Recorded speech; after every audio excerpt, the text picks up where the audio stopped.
হতাশ হওয়া যাবে না, নিরাশ হওয়া যাবে না, হাল ছাড়া যাবে না, ভরসা রাখতে হবে একজনের উপরে। চিৎকার করে বলেন, তিনি কে? হতাশ যারা, ফ্রাস্ট্রেটেড আপসেট পিপল, তাদের জন্য, হতাশ ব্যক্তিদের জন্য এই সূরাটা একটা আলোকবর্তিকা, একটা আলোর মশাল। এই সূরাটা পড়লেই হতাশ ব্যক্তিরা মনে শান্তি পায়, আশা ফিরে পায়, দিক ফিরে পায়, ঠিক কিনা? এই সূরাটা নাজিল হওয়ার একটা ব্যাকগ্রাউন্ড আছে, শুনবেন। বিষ্ণু ঈসা ইসলামের কাছে যখন ওহী নাজিল হতে শুরু করলো, বিষ্ণু ঈসা ইসলাম ওহির কথাগুলো পৌঁছে দিতে লাগলেন। যাই নাজিল হতো বিশ্বনবী পৌঁছে দিতেন, বিশ্বনবী সাহাবাদের কাছে শেয়ার করে দিতেন। যেটাই নাজিল হতো তিনি পৌঁছে দিতেন, যেটাই, কারণ আল্লাহর আদেশ, ইয়া আইয়ুহার রাসূল বাল্লিগ মা উনজিলা ইলাইক, ও নবী আপনার কাছে আমি ওহী থেকে যা নাজিল করি সব পৌঁছে দেন, একটাও গোপন করা যাবে। আল্লাহর কাছ থেকে বিশ্বনবী যে সমস্ত মেসেজ, ইনফরমেশন, তথ্য, রেভেলেশন ওহী পেয়েছে, একটাও কি বিশ্বনবী গোপন করেছে? সব প্রকাশ করে গিয়েছে, সব শেয়ার করে গিয়েছে। বিশ্বনবী শেয়ার করতে লাগলেন। সকালে যা নাজিল হয় শেয়ার করেন, দুপুরে নাজিল হয় শেয়ার করেন, রাতে নাজিল হয় শেয়ার করেন, শেয়ার করতে লাগলেন। কিন্তু কি অবাক করা কাণ্ড, হঠাৎ করে এই ওহী আসার ধারাবাহিকতা আল্লাহ বন্ধ করে দিলেন। ওহী আর আসে না, আকাশ থেকে নতুন তথ্য আর নামে না। ঘটনা কি? ওহী আসে না কেন? তথ্য আসে না কেন? জিব্রাইল আসে না কেন? কোনো বর্ণনায় এসেছে 15 দিন, কোনো বর্ণনায় 1 মাস, 3 মাস, এমনকি 6 মাস পর্যন্ত বর্ণনা পাওয়া যায় যে বিশ্বনবীর কাছে 6 মাস ওহী আসে নাই। বিশ্বনবী তো অবাক, ঘটনা কি? ওহী নামে না কেন? আর ওহী না আসলে তো বিশ্বনবী শেয়ার করতে পারে না। এতদিন যা আসতো বলে বেড়াতো, এখন আসেও না, বলতেও পারে না। কাফির মুশরিকরা বিশ্বনবীর গালে দিতে শুরু করলো, মুহাম্মদের রব মুহাম্মদের ভুইলা গেছে, মুহাম্মদের আল্লাহ মুহাম্মদের ছেড়ে দিয়েছে। বিশ্বনবীর চাচি আবু লাহাবের স্ত্রী উম্মে জামিল বলতে শুরু করলো, কি মুহাম্মদ, তোমার শয়তানটা তোমার কাছে আসে না? না, শয়তান দ্বারা তিনি জিব্রাইলকে বুঝিয়েছেন যে তোমার জিব্রাইল তোমার কাছে আসে না। এভাবে সবাই গালমন্দ করতে শুরু করলো যে মুহাম্মদের আল্লাহ মুহাম্মদকে ভুলে গিয়েছে। বিষ্ণু ঈসা ইসলাম নিজেও হতাশ হয়ে গেলেন। কি রে, ওহী আসে না কেন? আমার কোনো ভুল হচ্ছে না তো? আমার কোনো অপরাধ হয়ে গেল না তো? আল্লাহ কি আমার উপর অসন্তুষ্ট হয়েছেন? আল্লাহ কি আসলেই আমারে ভুলে গেছেন? আল্লাহ কি আমাকে ত্যাগ করেছেন? তিনি কি আমার উপর রেগে আছেন? আমরাও মাঝে মাঝে এরকম হতাশ হয়ে পড়ি। এরকম হতাশ লোক আছে না নাই? কিরে, আমার দোয়া কবুল হয় না কেন? আল্লাহ আমার ডাকে সাড়া দেয় না কেন? আমার জীবনে এত দুঃখ কেন? আমার জীবনে তো ভালো কিছু হয় না, খালি সব কষ্ট আমার কেন? এরকম আছে না নাই? এরকম হতাশদের জন্য এই সূরাটা একটা আলোকবর্তিকা, মোটিভেশনাল সূরা। আলহামদুলিল্লাহ পড়েন। বিশ্বনবীকে আল্লাহ আশ্বস্ত করলেন আর এই সূরাটা নাজিল করলেন আর বললেন, ওয়াদ-দুহা, ওয়াদ-দুহা। দুহা মানে আলো, দুহা মানে আলো, প্রভাতের সূর্য কিরণের শপথ। Look up, the sunlight, it's a very beautiful day out there. ও নবী, হতাশ হবেন না, বেরোন, সকালের সূর্যটা কত সুন্দর, কি ঝলঝলে পৃথিবী, ফকফকে আর তকতকে, দেখলেই মনটা ভরে যায়, ঠিক কি না? দোহা, দোহা মানে আলো, আশার আলো, সম্ভাবনার আলো। আমাদের জীবনে আলোর দরকার আছে না নাই? আলো না থাকলে আমরা বাঁচতে পারবো? আলো লাগে বড় ভালো। এই আজকে আলো না থাকলে আমরা দেখা যেত। এজন্য কোরআনকে আল্লাহ আলো বলেছেন। কোরআনকে কি বলেছে? কিতাবুন আনজালনাহু ইলাইকা লিতুখরিজান নাসা মিনাল যুলুমাতি ইলান নূর। ও Muhammad, I've revealed this holy Quran unto you to lead the mankind out of darkness into the light. অন্ধকার থেকে লাইট, লাইট মানে কি? আলো, আলোর দিকে নেওয়ার জন্য এই কোরআন পাঠিয়েছি। আবার বিশ্বনবীকেও আল্লাহ নূর, নূরের সাথে তুলনা করেছেন। আবার বিশ্বনবী আল্লাহর কাছে নূর চাইতেন, বলতেন, আল্লাহ আমার ডানে আলো দাও, আমার বায়ে আলো দাও, আমার সামনে আলো দাও, পিছনে আলো দাও, উপরে আলো দাও, নিচে আলো দাও, আমার দেহে আলো দাও, আমার মাংসপেশির ভিতরে আলো দাও, আমার হাড্ডির ভিতরে আলো দাও, আমার জন্য তুমি আলো দাও। পড়ে না আমিন? এজন্য আলো ছাড়া বেঁচে থাকা অসম্ভব। আল্লাহ তাআলা আলোর নামে সূরা দিলেন, সূরাতুদ দুহা, প্রভাতের আলো, প্রভাতের সূর্য কিরণের শপথ, আলোর শপথ। সুবহানাল্লাহ পড়েন। এরপর আল্লাহ বললেন, ওয়াল-লাইলি ইযা সাজা, আলোর শপথ, সকালবেলার সূর্য কিরণের শপথ।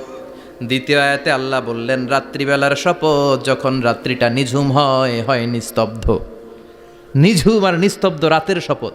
তাহলে আল্লাহ আলোরও কসম কাটলেন, তারপরে অন্ধকারেরও কসম কাটলেন, ঠিক কিনা? আলো দ্বারা মূলত আল্লাহ তাআলা ওহির আগমনকে বুঝিয়েছে, আর অন্ধকার দ্বারা আল্লাহ তাআলা ওহির অনুপস্থিতি বুঝিয়েছে।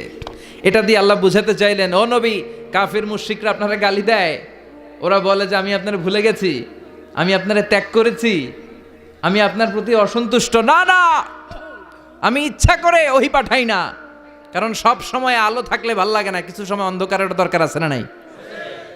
বুঝে শুনে উত্তর দিয়েন। 24 ঘন্টা আলো, 365 দিন খালি আলো আলো আরো আলো। যদি সূর্যের আলো সব সময় থাকে 365 দিন, ভাল লাগবে? রাতে ঘুমাবেন কেমনে? আবার সব সময় ঘুটঘুটে অন্ধকার, আলো নাই, ভাল লাগে? ক্ষেত খামারে চাষ করা লাগবে না, বাজারে যাওয়া লাগবে না। তার মানে আলোরও দরকার আছে, অন্ধকারেরও দরকার আছে। এটা দিয়ে আল্লাহ বুঝাতে চাইলেন, নবী, ওহি নাজিল করার জন্য দরকার আছে, মাঝে মাঝে ওহি বন্ধ রাখা আপনারে বিশ্রাম দেওয়ারও দরকার আছে। চিৎকার করে পড়েন আল্লাহু আকবার।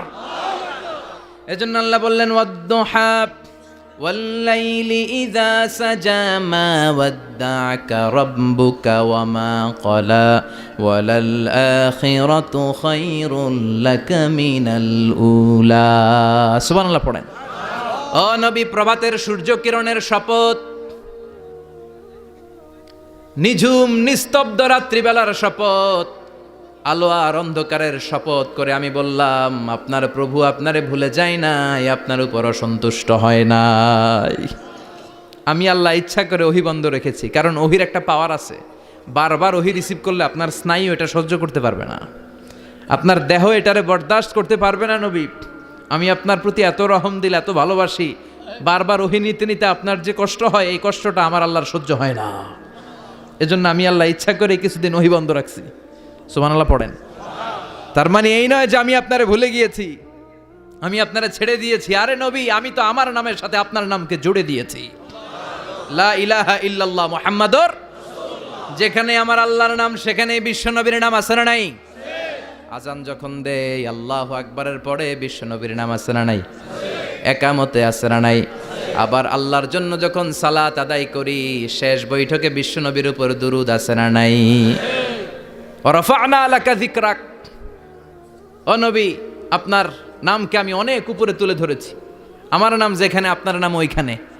গোটা বিশ্বব্যাপী আপনার নাম ছড়ায় যাবে। ওরা আপনারে গালি দেয় কবি বলে, ওরা গালি দেয় গণক বলে, ওরা বলে আপনি আবতার, লেস কাটা। আসলে যারা আপনারে গালি দেয় ওরাই লেস কাটা।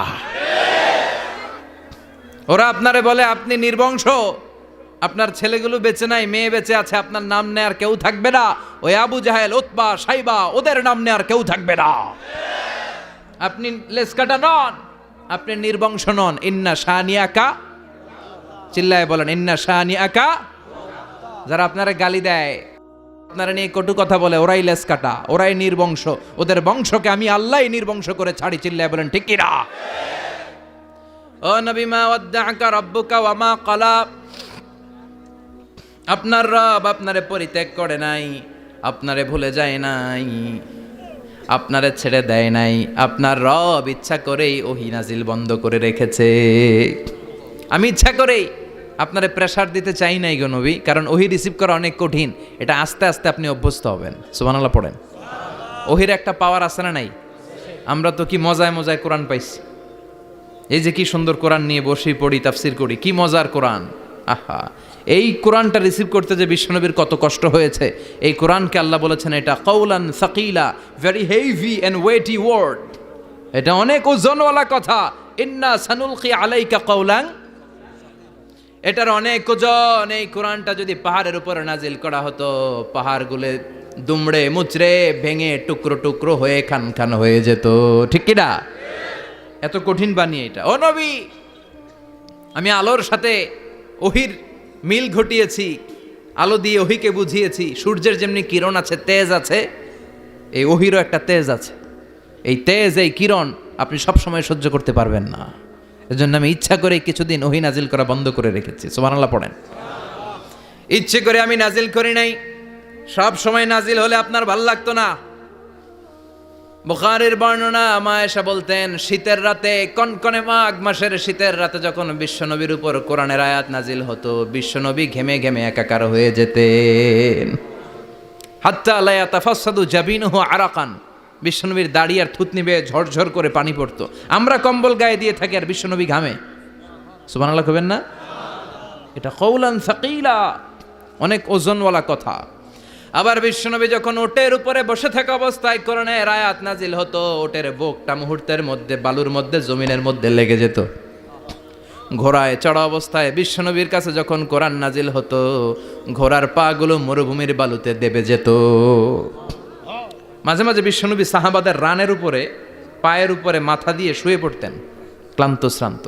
যায়েদ বিন হারেসা বিশ্বনবীর পালক পুত্র, তার পায়ের উপরে মাথা রেখে বিশ্বনবী একবার কথা বলতে বলতে ঘুমিয়ে পড়লেন। ঘণ্টাখানিক ঘুমালেন। যায়েদ বিন হারেসা বলে, আমার কাছে তেমন কোনো কষ্টই হচ্ছে না, বিশ্বনবীর মাথাটা খুব বেশি ওজন মনে হচ্ছে না। ঘণ্টাখানিক পর বিশ্বনবীর চোখ খুললেন, আর খোলা মাত্রই ওনার উপর ওহী কোরআনের আয়াত নাজিল করতে শুরু করলো। কে? যায়েদ বিন হারেসা বলে, যখনই কোরআনের আয়াত নাজিল হতে শুরু করলো, আমার মনে হচ্ছে বিশ্বনবীর মাথাটা 50-60 কেজি ওজন বেড়ে গিয়েছে। বিশ্বনবীর মাথার ওজনে আমার পায়ের রান ফেটে যাবে, আমার পায়ের হাড্ডি ফেটে যাবে, আমার পাটা ভেঙে খান খান হয়ে যাবে মনে হচ্ছিল। তার মানে কোরআনের আয়াত যখন নাজিল হয়, বিশ্বনবীর উপর একটা প্রেশার আছে না নাই? এই জন্য আল্লাহ বললেন, নবী আমি আপনার ভুলে যাই নাই। কাফেররা যেমনি আপনারে গালি দেয় যে আমি আপনারে ভুলে গিয়েছি, আপনার উপর আমি অসন্তুষ্ট, নেভার, অসম্ভব। আমি আপনার উপর কখনো অসন্তুষ্ট নই, বরং আমি ইচ্ছা করি আপনার উপর থেকে প্রেশার কমিয়ে দেওয়ার জন্য কয়েকদিন ইচ্ছা করে আপনারে ছুটিতে রাখছি। সুবহানাল্লাহ পড়েন, যাতে করে আবার এনার্জি গায়ে নেওয়ার পরে নতুন করে কোরআনের আয়াত রিসিভ করার জন্য আপনি সক্ষম হন। চিল্লায় পড়তে হবে আল্লাহু আকবার। এজন্য আল্লাহ বললেন, ওয়াদ-দুহা ওয়াল-লাইলি ইযা সাজা মা ওয়াদ্দা'আকা রাব্বুকা ওয়া মা ক্বালা ওয়ালাল আখিরাতু খায়রুল লাকা মিনাল উলা। এরপর আল্লাহ বললেন, নবী ওয়ালাল আখিরাতু খায়রুল লাকা মিনাল উলা, and verily indeed the hereafter is far better for you than this dunya. এই দুনিয়ার চেয়ে আপনার জন্য আখিরাতটা অনেক দামি। খায়রুল লাকা মিনাল উলা, এই দুনিয়ার চেয়ে আখিরাতটা অনেক শ্রেষ্ঠ। এতে আল্লাহ বললেন দুনিয়ার চেয়ে আখিরাত শ্রেষ্ঠ, আর এক আয়াতে আল্লাহ বললেন দুনিয়ার চেয়ে আখিরাত হলো স্থায়ী। ঠিক কি না?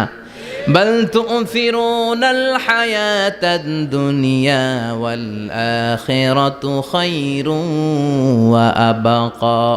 তোমরা দুনিয়ার জীবন নিয়ে পাগল পাড়া হয়ে থাকো, আল্লাহ বললেন দুনিয়ার জীবনের চাইতে আখিরাতের জীবন শ্রেষ্ঠ এবং স্থায়ী। ঠিক কি না? কার কথা? দুনিয়া স্থায়ী না আখিরাত স্থায়ী? দুনিয়া শ্রেষ্ঠ না আখিরাত শ্রেষ্ঠ? কিন্তু আমরা কোনটার পিছনে দৌড়াই? খালি দুনিয়া দুনিয়া। দুনিয়া কে মজা লে লো, দুনিয়া তোমারি হ্যায়, কিন্তু জান্নাত কে মজা লে লো, জান্নাত তোমারি হ্যায়, ওইটা কয় না? আছে না নাই? দুনিয়ার পেছনে পাগল হয়ে আমরা পড়ে থাকি। এই দুনিয়ার জীবনটা একটা মায়াজাল, এটা একটা মরিচিকা। এই মরিচিকা, এই ধোঁকা, এই লালসা আর এই মায়াজালের পেছনে আমরা ছুটছি। ছুটতে ছুটতে হুট করে একবার কবরের ভিতরে ঢুকতে হবে। কথা বলেন, তখন আমাদের টনক নড়বে। এই জন্য দুনিয়া মুমিনদের জন্য শ্রেষ্ঠ আর স্থায়ী জায়গা নয়। মুমিনের আসল জায়গা হচ্ছে আখিরাত। মুমিনের শান্তি আর কল্যাণের জায়গা হচ্ছে আখিরাত। জান্নাত হচ্ছে মুমিনের শেষ ঠিকানা। চিৎকার করে বলেন ঠিক কি না? সেটাই বিশ্বনবীরে বললেন, নবী কাফির মুশরিকদের কথা আপনি কান দিবেন না, ওদের কথায় হতাশ হবেন না, নিরাশ হবেন না, হাল ছাড়বেন না, ভরসা রাখবেন কার উপর? কারণ ওয়ালাল আখিরাতু খায়রুল লাকা মিনাল উলা, এই দুনিয়ার জীবন ক্ষণস্থায়ী জীবন, চিরকালীন জীবন হলো আখিরাত। নবীরে কিভাবে আশ্বাস দিতেছে দেখছেন, অ্যাসিউরেন্স করতেছে, কনফার্মেশন। এই সূরাটা যে শান্তির সূরা, মোটিভেশনের সূরা, অনুপ্রেরণার সূরা, ইন্সপাইরেশন যে জায়গায়, প্রতিটা আয়াতে আপনি ইন্সপাইরেশন পাবেন। তো প্রতিটা আয়াতে আপনি উজ্জীবিত হবেন, সজীব হবেন, এনথিউজিয়াস্টিক এন্ড এনার্জেটিক হবেন, আপনি এনার্জি ফিরে পাবেন। আলহামদুলিল্লাহ পড়েন। এরপরে